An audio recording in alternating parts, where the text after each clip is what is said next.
नमस्कार, आप देख रहे हैं उत्तराखंड घूमता आईना। रामनगर से ब्रेकिंग न्यूज। रामनगर कोर्ट में उस वक्त हड़कंप मच गया जब अज्ञात लोगों ने अदालत को बम से उड़ाने की धमकी दे डाली। धमकी मिलते ही पूरे कोर्ट परिसर में अफरा तफरी का माहौल बन गया। अधिवक्ता डरे हुए हैं और सुरक्षा को लेकर सवाल खड़े कर रहे हैं। इधर प्रशासन भी अलर्ट मोड पर है।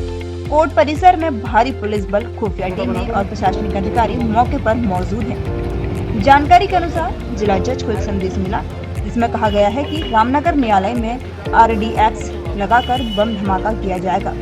यह सूचना तुरंत पुलिस तक पहुंच गई, जिसके बाद पुलिस के हाथ पांव फूल गए और सुरक्षा के इंतजाम बढ़ा दिए गए हैं। फिलहाल पूरा कोर्ट परिसर सुरक्षा के घेरे में है। पुलिस हर एंगल से जांच कर रही है और बम धमकी देने वाले की तलाश में जुटी हुई है। रामनगर से राजदीप अग्रवाल की रिपोर्ट।